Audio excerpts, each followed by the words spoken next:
नरभक्षी तेंदुए की पहचान के लिए कोई फ़ोटोग्राफ या उसके पच्चीनों से जुड़ी कोई जानकारी मेरे पास नहीं थी, और जब तक मैं स्वयं ऐसी जानकारी एकत्र नहीं कर लेता, मैंने यह तय किया कि रुद्रप्रयाग के आसपास मौजूद हर तेंदुए को संदिग्ध मानूंगा और जो भी तेंदुआ मौका देगा उसे मार गिराऊंगा। जिस दिन मैं रुद्रप्रयाग पहुंचा, उसी दिन मैंने 2 बकरियां खरीदी। अगली शाम एक बकरी को मैंने तीर्थयात्रियों की सड़क पर करीब 1 मील ऊपर की ओर बांध दिया। दूसरी ओर अलकनंदा नदी पार ले जाकर घने झाड़ियों वाले एक पगडंडी पर बांधा, जहां मुझे एक विशाल नर तेंदुए के पुराने पच्चीन मिले थे। अगली सुबह जब मैं दोनों बकरियों को देखने पहुंचा, तो पाया कि जो बकरी नदी पार बांधी गई थी उसे मारा जा चुका था और थोड़ा बहुत खाया भी गया था। निश्चित ही उसे किसी तेंदुए ने मारा था, परंतु जो हिस्सा खाया गया था वह किसी छोटे जानवर, संभवतः एक पाइन मार्टेन द्वारा खाया गया था। उस दिन मुझे नरभक्षी तेंदुए की कोई जानकारी नहीं मिली, इसलिए मैंने तय किया कि उसी मरी हुई बकरी पर बैठूंगा। शाम 3 बजे मैं एक छोटे पेड़ की शाखाओं पर चढ़ गया, जो शव के लगभग 50 गज की दूरी पर था। 3 घंटे उस पेड़ पर बैठे रहने के दौरान न किसी पक्षी और ना ही किसी जानवर ने मुझे संकेत दिया कि तेंदुआ आसपास था। जिसे अंधेरा गिरने लगा, मैं चुपचाप पेड़ से उतरा और बकरी को बांधने वाली रस्सी को काटकर बंगले की ओर चल पड़ा। मैं पहले ही स्वीकार कर चुका हूँ कि मुझे नरभक्षी तेंदुए का अनुभव बहुत सीमित था, परंतु मैंने कुछ नरभक्षी भागों का सामना अवश्य किया था, और इसलिए पेड़ से उतरने के बाद बंगले तक के पूरे रास्ते मैंने हर संभवतः हमले से बचाव की पूरी सावधानी बरती, और सौभाग्यवश मैं सावधानी बरती ही थी। अगली सुबह मैंने जल्दी शुरुआत की। बंगले के गेट के पास ही मुझे एक बड़े नर तेंदुए के 5 चिन्ह दिखाई दिए।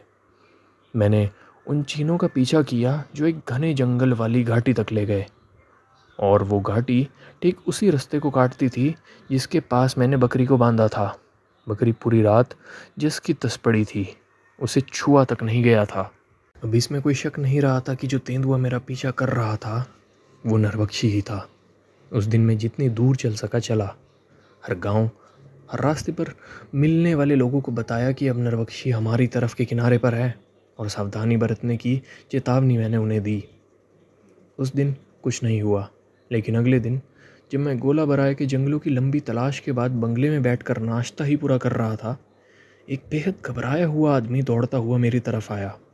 उसने बताया कि पिछली रात एक औरत की हत्या हो गई है, ठीक उसी पहाड़ी पर जो बंगले के ऊपर थी, और लगभग उसी जगह जहाँ से मैंने पहले उन 500 वर्ग मील के इलाके का विहंगम दृश्य देखा था, जिसमें ये नरभक्षी तेंदुआ सक्रिय था।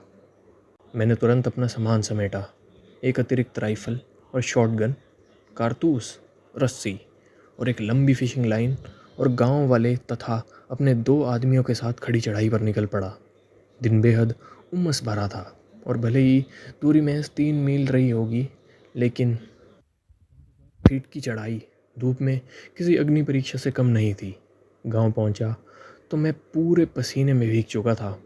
मारी गई औरत के पति की कहानी सीधी लेकिन विचलित करने वाली थी। कहानी कुछ इस प्रकार थी कि रात के खाने के बाद जो चूल्हे की रोशनी में खाया गया था, औरत ने बर्तन समेटे और उन्हें धोने के लिए दरवाजे तक ले गई। वहीं बैठकर उसने उन्हें धोना शुरू कर दिया, और तभी अचानक बर्तन जोर से ज़मीन पर गिर पड़े। घर के अंदर बैठे पति को यह सब देखकर कुछ समझ नहीं आया। उसने कई बार जोर से पुकारा, पर कोई जवाब नहीं मिला। घबराकर वह भागा और दरवाज़ा बंद करके अंदर से कुंडी चढ़ा दी। उसने कहा, एक लाश को वापस लाने के लिए अपनी जान जोखिम में डालने का क्या फ़ायदा। यह कथन तर्कपूर्ण भले ही था, लेकिन दिल दहला देने वाला था। उसका दुख शायद पत्नी के जाने से नहीं, बल्कि उस अजन्मे पुत्र से था जिसे वह कुछ ही दिनों में देखने की उम्मीद कर रहा था। जिस दरवाजे से औरत को घसीटा गया वह एक 4 फुट चौड़ी गली में खुलता था, जो 50 गज तक 2 कतारों में बनी झोंपड़ियों के बीच फैली थी। बर्तनों के गिरने और पति की आवाज़ सुनते ही हर घर का दरवाज़ा तुरंत बंद हो गया। ज़मीन पर बने खरोंचों और खून के निशानों से पता चला कि तेंदुए ने औरत को पूरी गली के आसपास घसीटा, वहीं उसका शिकार किया, और फिर उसे 100 गज दूर कृषि की सीढ़ी नुमा जमीन से लगे एक छोटे नाले तक ले गया। यहीं पर उसने अपना भोजन किया और यहीं उस स्त्री की दुखदाई निशानी छोड़ दी। लाश उस नाले के किनारे पड़ी थी, एक संकरी सीढ़ी नुमा खेत के एक छोर पर।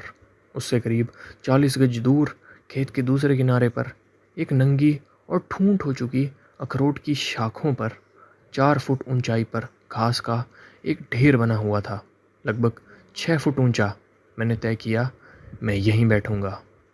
उस लाश के पास से एक पतली पगडंडी नाले की ओर जाती थी और उस पर जो 5 चिन्ह बने थे, ये ठीक वही थे जो 2 रात पहले बकरी वाली जगह से लेकर रुद्रप्रयाग बंगले तक मेरे पीछे आए तेंदुए के थे। ये 5 चिन्ह थे एक बूढ़े मगर विशालकाय तेंदुए के, जिसके बाएं पिछले पंजे पर पुराना घाव था, एक गोली का निशान जो 4 साल पहले उसकी खाल छूती हुई निकली थी। गांव से मैंने 2 मजबूत 8 फुट लंबे बांस मंगवाए और उन्हें उस खड़ी ढलान वाली मेड़ के पास ज़मीन में गाड़ दिया, जो उस खेत को जिसमें लाश पड़ी थी नीचे के खेत से अलग करती थी। मैंने अपनी अतिरिक्त राइफल और शॉटगन को उन बांसों से मजबूती से बांध दिया, फिर दोनों ट्रिगरों से सिल्क की मजबूत फिशिंग लाइन बांधी और उन लाइनों को ट्रिगर गार्ड के चारों ओर घुमाते हुए थोड़ा ऊपर वाली ढलान पर 2 और खूंटियों से कस कर बांध दिया। अगर तेंदुआ उसी पगडंडी से आता जिससे वो पिछली रात आया था, तो उम्मीद थी कि वह इन लाइनों से उलझेगा और खुद को ही गोली मार बैठेगा।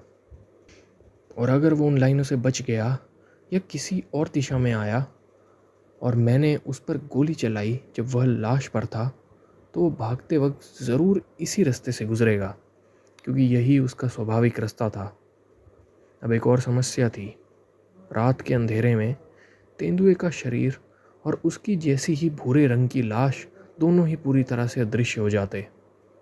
इसलिए यह तय करने के लिए गोली किस दिशा में चलानी है, मैंने एक सफ़ेद रंग की चट्टान का टुकड़ा पास की खाई से उठाया और उसे लाश के बिल्कुल पास खेत के किनारे रख दिया। अब उस चमकीले पत्थर से मुझे अंदाज़ा हो रहा था कि गोली किस तरफ चलानी है।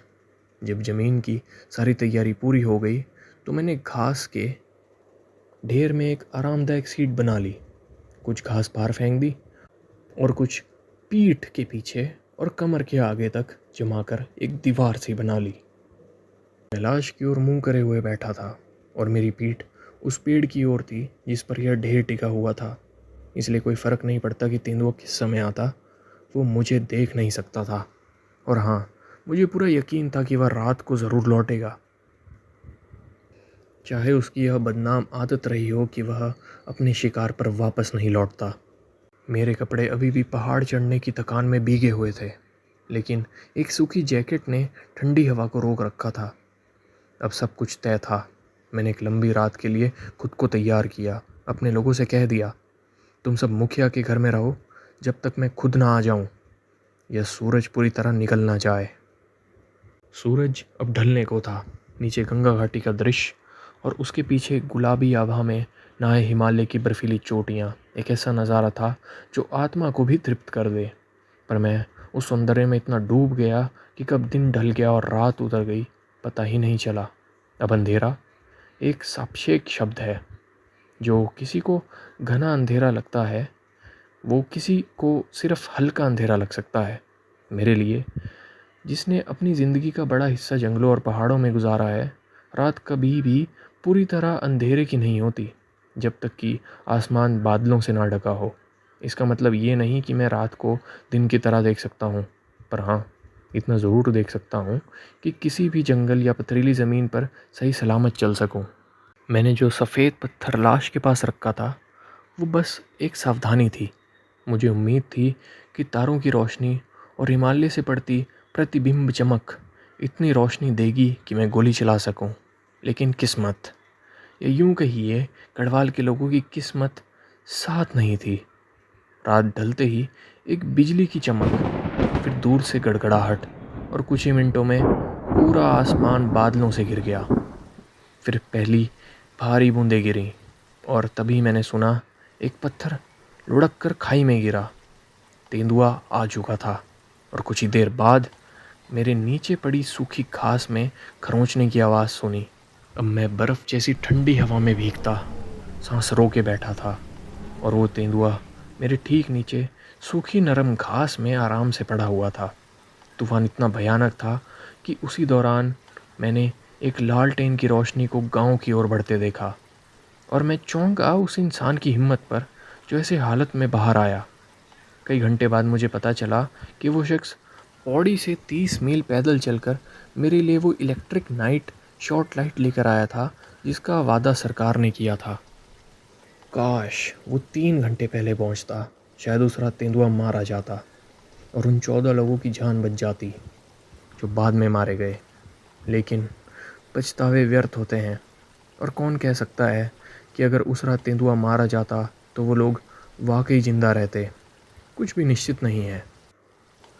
थोड़ी देर में तूफान थम गया। मैं हड्डियों तक ठंडा हो चुका था। अब बादल छंट रहे थे। तभी सफ़ेद पत्थर अचानक दृश्य हो गया और थोड़ी देर बाद मैंने सुना तेंदुआ खा रहा था। पिछली रात उसने खाई में बैठकर लाश खाई थी, तो मैंने पत्थर उस ओर रखा था जहाँ से उसे देखा जा सके। लेकिन इस बार शायद खाई में पानी भर गया था और उसे बचाने के लिए वो दूसरी तरफ बैठ गया और पत्थर मेरी नज़र से छिप गया। ये बात मैं नहीं जानता था, पर मुझे भरोसा था कि वो ज़्यादा देर एक जगह नहीं टिकेगा। और सच में 10 मिनट बाद सफ़ेद पत्थर फिर से नज़र आने लगा। तभी एक हल्की सी सरसराहट हुई और मैंने देखा तेंदुआ। वो हल्के पीले रंग का दिखा, शायद बुजुर्गी के कारण, पर जो आवाज़ उसकी चाल से आई वो आज तक मेरी समझ के बाहर है। जैसे किसी औरत के रेशमी कपड़े की फुसफुसाहट। ना तो वहाँ कोई घास थी, ना सूखी पत्तियाँ, ना ही ऐसी ज़मीन जो ऐसी आवाज़ करती। वो आवाज़ आज भी रहस्य है। मैंने इंतज़ार किया उस उचित क्षण का जब तेंदुआ फिर से उस सफ़ेद पत्थर को ढक दे। बस उसी पल गोली चलानी थी। राइफल कंधे पर थी और आंखें सीधे उस पत्थर पर एक सीमा होती है एक भारी राइफल को स्थिर पकड़े रहने की। और जब मांसपेशियां जलने लगीं, मैंने राहत के लिए राइफल नीचे कर दी। अभी मैंने राइफल झुकाई ही थी कि फिर से पत्थर ओझल हो गया। 3 बार। अगले 2 घंटे में 3 बार यही हुआ। हर बार जब मैं राइफल को फिर उठाता, तेंदुआ गायब हो चुका होता। जब धैर्य जवाब देने लगा और जब चौथी बार मैंने उस सरसराहट को सुना जो यह बताती थी कि वह फिर से रिक के पास आ रहा है, तो मैंने झुककर उस धुंधली आकृति पर गोली चला दी। अगली सुबह मैंने उस जगह का मुआयना किया जहाँ मैंने गोली चलाई थी। वो सिर्फ 2 फुट चौड़ी पट्टी थी, एक संकरी सी ढलान जिसे मैंने खेत कहा था। बिल्कुल बीच में मेरी गोलियों की निशानी और कुछ कटे हुए बाल जो तेंदुए की गर्दन से निकले थे। बस इतना ही। उस रात मैं तेंदुए को फिर नहीं देख पाया और जब सूरज उग गया, मैंने अपने साथियों को इकट्ठा किया और नीचे की ओर उस जानलेवा ढलान से रुद्रप्रयाग की ओर लौटा। पीछे महिला का पति और उसके मित्र उस महिला के और उसके गर्भ में पल रहे बच्चे के बचे कुचे अवशेषों को लेकर अंतिम संस्कार के लिए निकल पड़े।